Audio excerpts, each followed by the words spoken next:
All right, welcome back to another Explainer. Today we're diving into something absolutely fascinating. Really, it's like the invisible architecture of our daily lives. Much like we literally never notice the air we breathe, we almost never notice the linguistic structures that quietly organize our thoughts, our relationships, and, well, our entire society. We're talking about the intersection of linguistics and sociology, and the profound, honestly, kind of hidden power of words. Specifically, we're going to unpack a concept that will fundamentally change how you view the media you consume, the conversations you have, the whole shebang. We're asking the big question, what is discourse? And more importantly, how is it constructing the very reality you are experiencing right now? Okay, let's dive into this.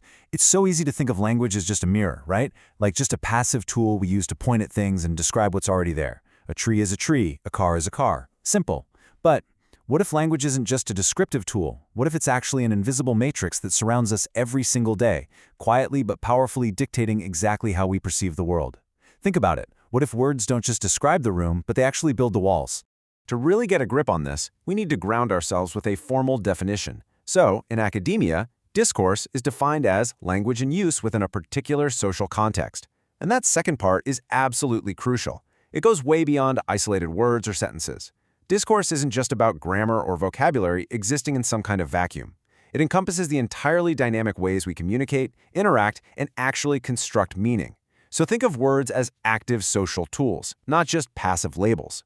Whenever we speak or write, we're performing an action in a specific social setting. We're establishing norms, we're reinforcing hierarchies, and we're negotiating power dynamics simply by deciding what's considered normal to say. And the sheer volume of this, it is staggering. In the field of critical discourse analysis, we look at where this meaning-making is happening. And honestly, the answer is everywhere. It's the spoken language at your local coffee shop, it's the written texts sitting right now in your inbox, the visual communication plastered on billboards, that endless stream of social media posts you scroll through on your phone, it's dense legal documents, news reports on your TV, and carefully crafted political speeches. Every single one of these is part of a massive, interconnected stream of discourse flowing around us constantly. It literally shapes the environment we navigate every single day. So, the crucial point is this. Discourse does not merely reflect reality, it actively constructs reality. Let that sink in for a second. When we use language, we aren't just reporting on the facts on the ground like some neutral security camera. No, it's more like, think of language like a film director. We're choosing a frame, setting the lighting, directing the scene. The language we choose builds the framework for what we believe is true, what's normal, and what's even possible. The words we select highlight very specific aspects of a situation while completely obscuring others. Let's move to and see how this builds in a real-world context. We're going to do a little impartial A/B test using actual examples from the news. Consider a headline that reads, "Illegal immigrants flood the country." Okay, now compare that to, "Refugees seek safety and protection." We are looking at two distinct headlines that describe the exact same physical event, the exact same movement of the exact same group of human beings across a border.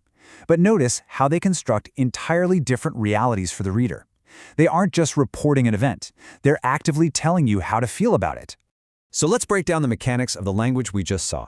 The first headline uses the word flood. Now, a flood is a natural disaster, right? It's a threat, it's uncontrollable, it causes immense damage.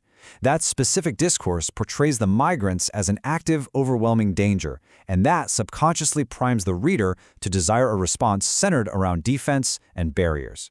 But then look at the second headline. It uses words like seek, safety, and protection. This shifts the frame entirely, portraying the exact same people as vulnerable individuals deserving of empathy and humanitarian assistance. By simply swapping out the vocabulary, the discourse is literally dictating who the heroes, the villains, and the victims are in the mind of the public. It completely shapes broad societal attitudes. Now, what's really interesting about this next example is how this concept becomes incredibly stark when the stakes are at their absolute highest, inside a courtroom. Consider these two examples of phrasing from a legal judgment. One reads, "The victim bravely reported the incident." The other reads, "The prosecutrix alleged that an incident occurred." Think about the judge, the jury, and the public hearing these two sentences. Just like our news headlines, the phrasing here goes far beyond just a simple recounting of facts. It drastically alters the entire legal and moral scenario.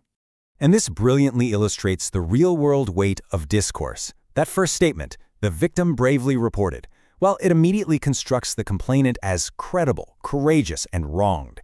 The event is labeled an incident, which establishes it as a stated fact.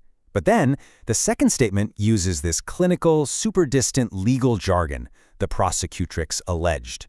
The word alleged casts immediate doubt, while prosecutrix, that dehumanizes the individual, turning a real person into a cold, legal entity.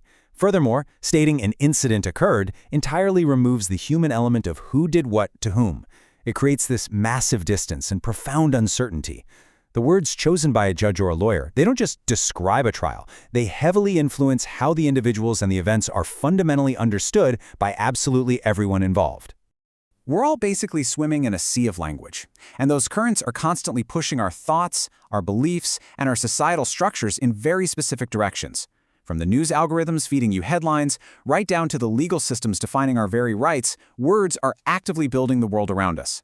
So, as we wrap up this explainer, I really want to leave you with this to chew on. The next time you open your phone or turn on the TV, ask yourself, how is your own reality being actively constructed by the discourse you consume today? Pay close attention to the words. You might just see that invisible matrix for the very first time. Keep analyzing, and I'll see you in the next explainer.